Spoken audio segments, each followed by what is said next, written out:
तो हेलो दोस्तों, एक बार फिर से स्वागत है हमारे इस YouTube channel point of study STM में। दोस्तों जैसा कि आप सभी को पता है, हम लोग लगातार है ना ऑब्जेक्टिव का प्रश्न का उत्तर देख रहे हैं, एक एक करके प्रत्येक चैप्टर बाय चैप्टर। आज जो हम लेकर आए हैं सोशल साइंस, सामाजिक विज्ञान यानी के पॉलिटिकल साइंस में जो है ना पहला चैप्टर का नाम, जिसका नाम है लोकतंत्र में सत्ता की सरदारी, इसकी बात करेंगे। सत्ता की सरदारी में जो है ना एक एक करके इसमें जो भी ऑब्जेक्टिव प्रश्न दिया गया है उसको हम बात करेंगे, क्योंकि आप जानते हैं कि है ना आपका जो है ना सिलेबस में कुछ चेंजिंग हो चुका है।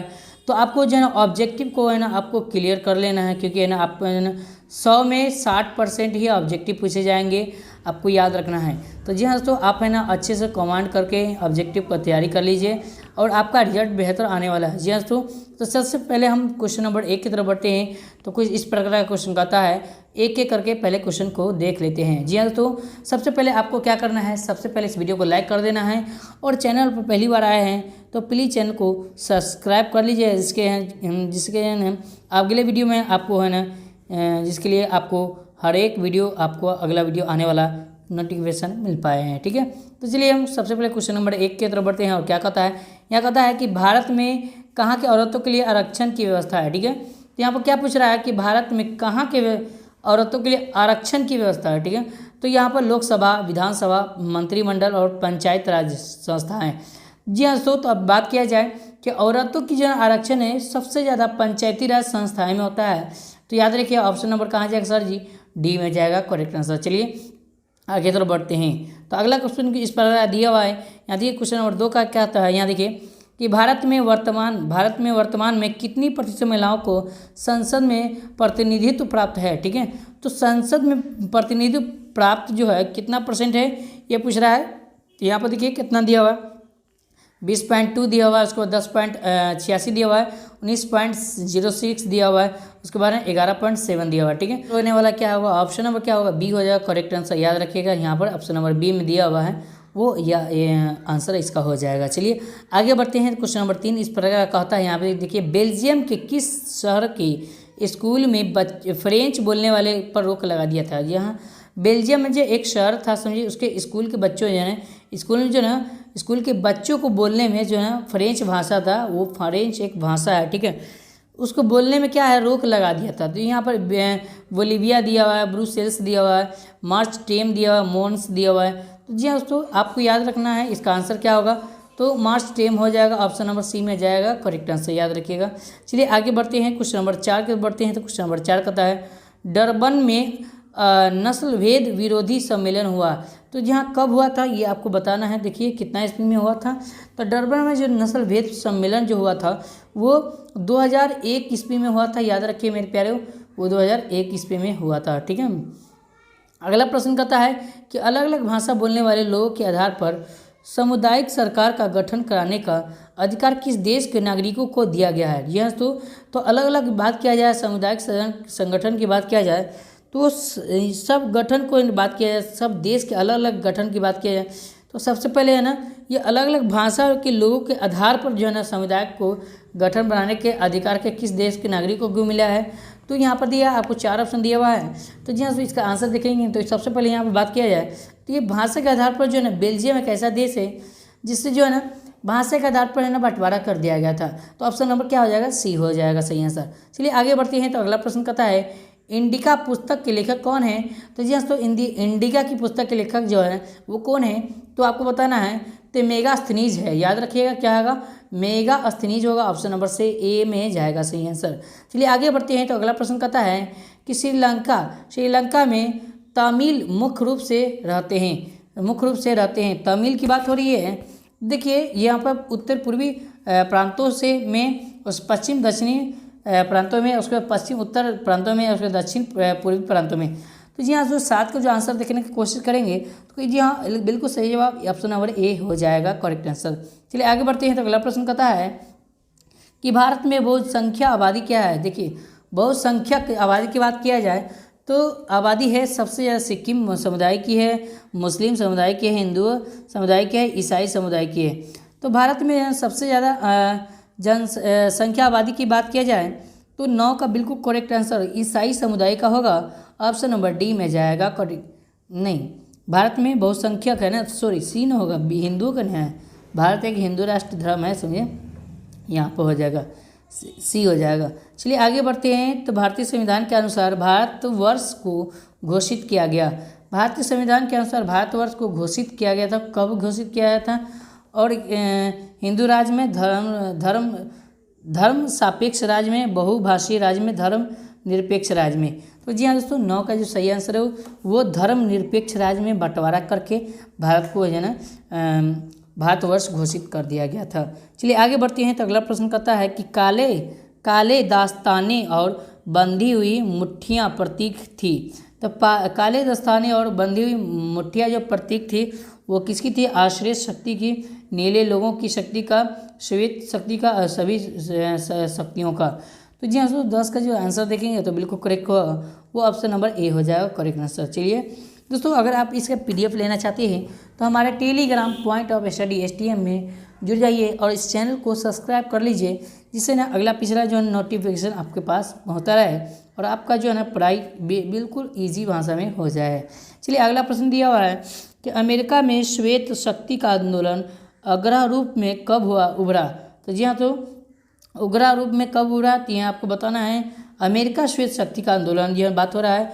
तो जी हाँ दोस्तों, 11 का जो सही आंसर देखने की कोशिश करेंगे तो बिल्कुल सही जवाब 1966 ईस्वी में हो जाएगा।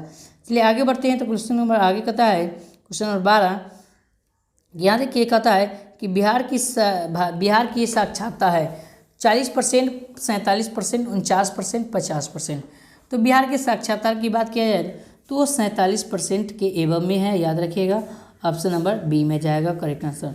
चलिए आगे बढ़ते हैं। तो क्वेश्चन नंबर 13 कहता है कि यहाँ देखिए कि इनमें किस संस्था में महिलाओं को 50% आरक्षण प्रदान किया गया? तो जैसे 50% जो आरक्षण प्रदान किया गया वो किस संस्था में? तो लोकसभा में, स्थानीय पंचायत राज संस्था में, विधानसभा में, राज्यसभा में। तो जी हाँ दोस्तों, 13 का सही आंसर क्या होगा? तो बिल्कुल सही जवाब वो पंचायती राज संस्था में, क्योंकि पंचायती राज संस्थाओं में महिलाओं को अधिकार दिया गया था। चलिए आगे बढ़ते हैं। तो अगला प्रश्न कहता है निम्नलिखित देशों में से किसे धार्मिक एवं जाति पहचान के आधार पर व्यापक रूप से विखंडन का परिणाम भुगतना पड़ा? तो जी दोस्तों, 14 का सही आंसर क्या होगा? तो आपको भारत दिया हुआ है, नीदरलैंड दिया हुआ है, यूगोस्लाविया दिया हुआ है, बेल्जियम दिया हुआ है। तो सही आंसर क्या होगा? तो 14 का सही आंसर बिल्कुल करेक्ट आंसर यूगोस्लाविया हो जाएगा। ऑप्शन नंबर सी हो जाएगा करेक्ट आंसर।